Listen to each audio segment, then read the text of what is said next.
ప్రపంచంలోనే ఒక అందమైన సుందరమైన నగరం, కానీ ఆక్రమణలకు గురై ప్రభుత్వాల నిర్లక్ష్యానికి లోనై ఇవాళ హైదరాబాద్ నగరం అంటే మొత్తం చెత్త నిండిపోయిందనే కాడికి తీసుకొచ్చారు. చెత్త ఎత్తటోళ్ళు లేరు అనే కాడికి వచ్చింది. ఎంత గొప్ప నగరమైనా, ఎంత మంచి ఇల్లు అయినా, ఎన్ని కోట్ల రూపాయలు పెట్టి ఇటాలియన్ మార్బుల్ వేసి కట్టుకున్నా ఎప్పటికప్పుడు సాఫ్ చేసుకోకపోతే, ఎప్పటికప్పుడు ఊడ్చి తూడ్చుకోకపోతే ఏదైనా మట్టి కొట్టుకొని పోతుంది. ఆ తర్వాత కొంతకాలం అయిపోయినాక చూడబుద్ధి కాకుండా అవుతుంది. అంతేనా?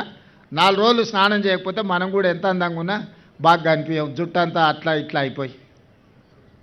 అట్లాంటిది మన నగరాన్ని జర మంచిగా చేసుకుందామంటే కొంతమంది అట్లెట్లయితుంది, మేం చేయలేదు నువ్వెట్లా చేస్తావు అంటారు. అరే నువ్వు చేయలేదా, నీ సొంతానికి ఏదో ఏంది జన్వాడలో ఫామ్ హౌస్ కట్టుకున్నావు, ఇంకొక ఆయన గీడ మొయినాబాద్లో ఫామ్ హౌస్ కట్టుకున్నావు, ఇంకో వాళ్ళ చుట్టం శక్కర్పల్లి దగ్గర కట్టుకోరు, గాసారి అవతల దిక్కు కట్టుకోండు. నీ సొంతానికి నువ్వు కట్టుకున్నావు, సంతోషం. పెద్ద పెద్ద ఫామ్ హౌస్లు కట్టుకున్నావు, మంచిగా బంగ్లాలు కట్టుకున్నావు, మాకేం అభ్యంతరం లేదు.